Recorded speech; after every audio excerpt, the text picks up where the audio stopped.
What's up, guys? In this video, you are gonna see the #1 six-figure niche list that you can go get today.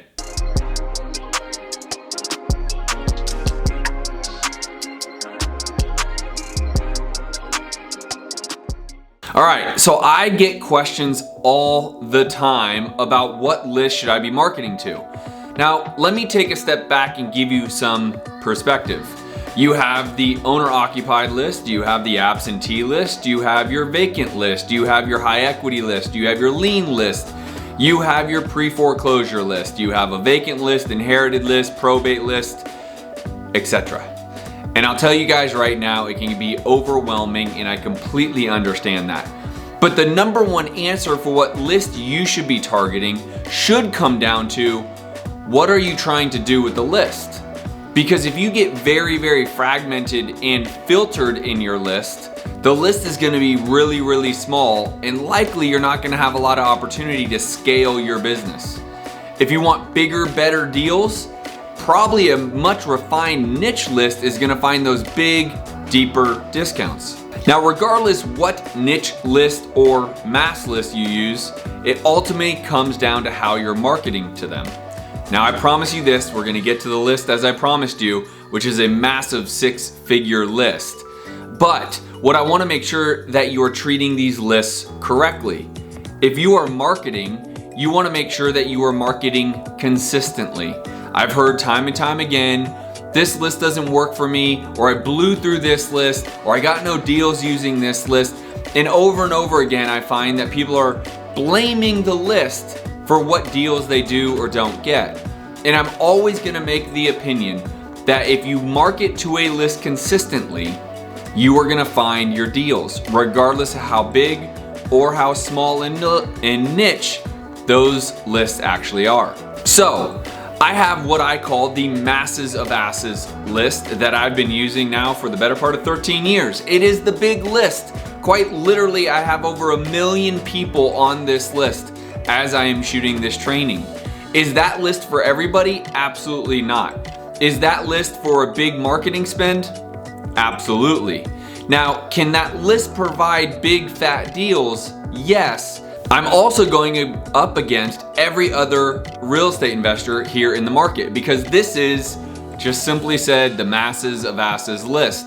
High equity, own the home for 10 years, $300,000 and less assessed value, and in the zip codes I like. That's the list, right? Now, I want to tell you what this six-figure niche list is, but if you've been liking my trainings, make sure you hit the like button and hit the subscribe button. And if you want notifications, make sure you hit the notification buttons so you know when I give you another video. Now, the six-figure niche list is finding a list that has a small house on a big piece of land. You can do this everywhere. It doesn't matter the market you're in. And here in the next couple moments, I'm actually gonna jump on my computer and show you exactly how to find this list. So stay tuned all the way to the end, because I'm gonna show you how to find it. Now, ultimately, why do you want this list and why can it be so valuable? Now, a couple friends of mine in the Bay Area are actually absolutely murdering it on this list, because they've been able to get some of the developers and builders that love those big properties, that want to buy them, tear the home down because it's a small, older home, and actually develop a brand new home on there. Yes, sometimes they'll keep portions of the original home and add square footage, but eventually, or inevitably, it is an incredible development play. Now, this comes back down to knowing your buyers, making sure you have the right buyers. This list is for an infill developer, a spec developer, a spec builder, someone who has building in their background or is a builder themselves. And I would tell you, getting them on board first before you start marketing this list is really important. And the reason being is, it is a niche list. If someone sends me a small home on a large lot and they're trying to show me comps that are abnormal relative to the size of the home, I'm likely gonna blow right by it, because I don't have any interest in adding massive square footage to that original home, and I don't have any interest in scraping the home and building from the ground up. So it is really important to know what your buyers want, but these buyers are very specific. Where to find some of these buyers are going to be through your realtors, and also actually start networking with some builders. Start networking with developers and builders alike, because everyone is having challenges finding deals right now. So this list can prove to have high dividends, and the reason why is because most of the people that are going to buy this deal from us wholesalers are going to scrape the property. They don't care about what we consider the ARV to be on that home. All they care about is what is the actual value going to be, or resale value, of the new home that they build on that piece of land. Now, here's what I want to do. I want to show you exactly where to find this list, how to get it, and then how to utilize it. Stay tuned. I'm going to jump on my computer and show you how.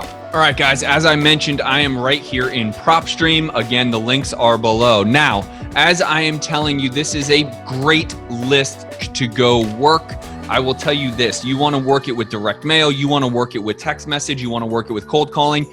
In fact, as you will see, because it's such a small list, I would be talking about door knocking this list as well. Now, I am looking for properties with small homes and large lots. I'm going to use where I'm located. I'm going to say Phoenix, Arizona, which is just one city, right? If you see Phoenix, Arizona is basically the center part. You have Surprise, Avondale, Scottsdale, Mesa, Gilbert, Chandler, Apache Junction.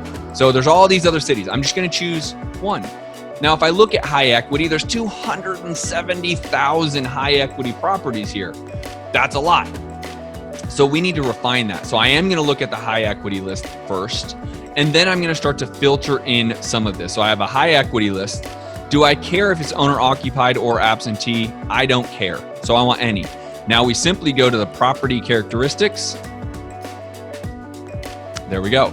So I want residential property only. I do not want commercial, office, industrial. I don't care about these, although there are certain niche lists you can work on in there as well.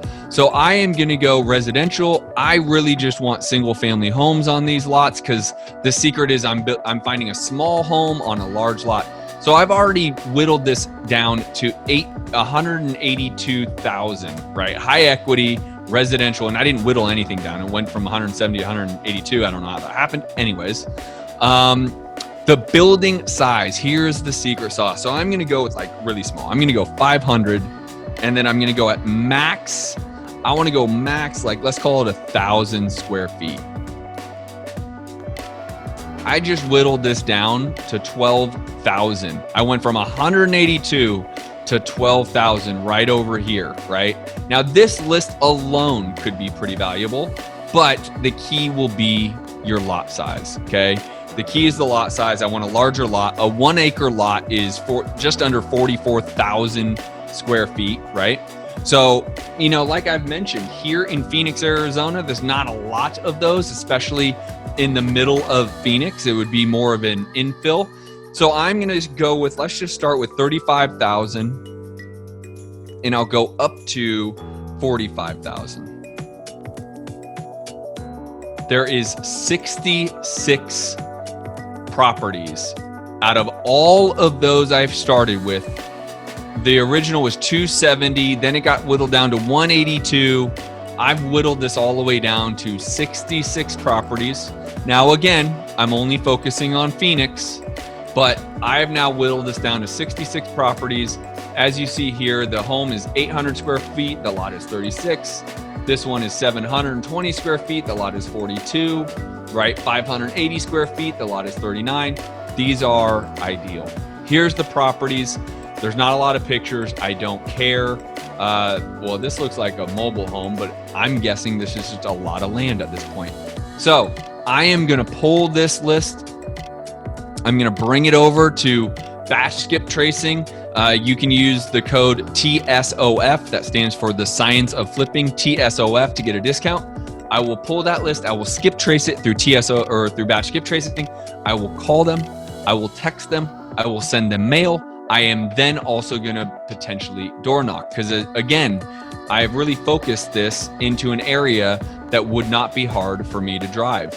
Meaning, like this would be maybe one day. I would spend one day right here, or as many as I possibly could get to. maybe you need to go back. Like I would for sure start as south as possible, door knock these, leave a leave behind. I then would door knock these. I might come over here and grab these. But again, this is all, you know, depending upon how many conversations you have. This little area right here is a 1 day driving for dollars. Now it's a full day, don't get me wrong, especially if you start having conversations. The key here is getting contracts. So I don't want you just to door knock. You know, if this takes you a week to get through, then let it take a week, but it shouldn't, right? You really should be able to get through this. Door knock, I would, you know, again, make sure you feel safe, but I'd be trying to have conversations with these people in 4 different ways: calling, texting, door knocking, and direct mail. This is the niche list. This can provide 6-figure deals, hands down. All right, guys, that wraps up the training. I hope this really helped. This is an incredible list. It can work in any city you're in. I'm in Phoenix. You can go in the Bay Area. You can go in Boston. You can go in Florida. You can go anywhere and utilize this list. So I encourage you to look at this list, utilize it, market to it, because it can make you a ton of money. Again, if you like these videos, hit the like button, hit the subscribe button, and I look forward to seeing you guys on the next video. Peace.